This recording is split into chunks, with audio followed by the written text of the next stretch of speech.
If you have not seen this exchange between President Donald Trump and the governor of Maine, Janet Mills, you have to see this. Donald Trump never holds back. He says what he means and he means what he says. But this one is for the ages. It is going viral all over the place. And after the exchange that I'm going to show you here in just a moment, I am going to tell you 4 reasons why Donald Trump is going to win exactly the way he says he is in this clip.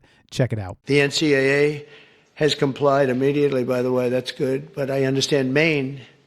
Is Maine here, the governor of Maine? Well, are you not going to comply with it? I'm complying with state and federal laws. We are the federal law.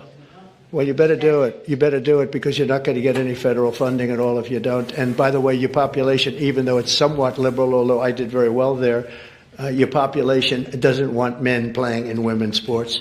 So you better comply because otherwise you're not getting any federal funding.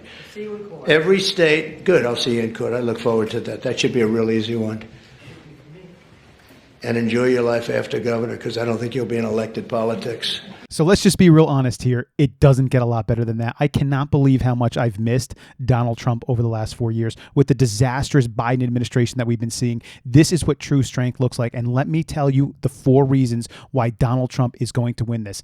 Number 1, there is already an executive order that has been signed by Donald Trump on February 5th. It is called the Executive Order on Women's Sports. He signed it to keep men out of women's sports. It directs federal agencies to withhold funds. And then just the day after, the NCAA, the National Collegiate Athletic Association, followed suit with that athletic order and updated its own policies, which restricted participation in women's sports and student athletes to only assigned females at birth.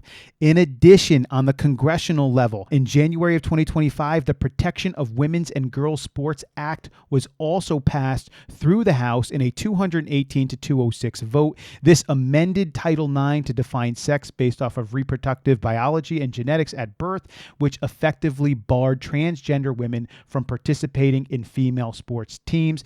And this just has to be passed by the Senate, which is also controlled by Republicans. If they follow suit, and they should follow suit, this will also become congressional law. So we have executive action, congressional action, and action by the NCAA for compliance. And in addition to all of this, and maybe just as important, what do the American people think? This comes from the New York Times. That's right, the liberal New York Times. They did a poll in January of this year, and they found that 79% of Americans support restricting transgender athletes from competing in women's sports. So guess what? The governor of Maine loses on every level. When Donald Trump says, "I'll see you in court, it'll be an easy one," he is 100% true. It will be an easy one. Maine will lose that. And if they do not comply, they will lose the federal funding, but they will be forced to comply in court. And I do believe if this woman is able to run again or whatever, that the people of Maine will no longer be voting for her. There are many people in Maine,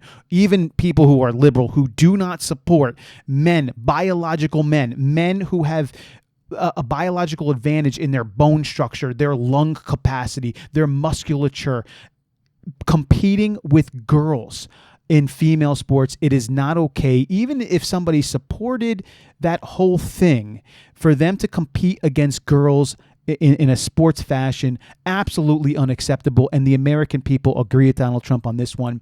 What do you all think about this? Leave your comments below. I'll catch you on the next one.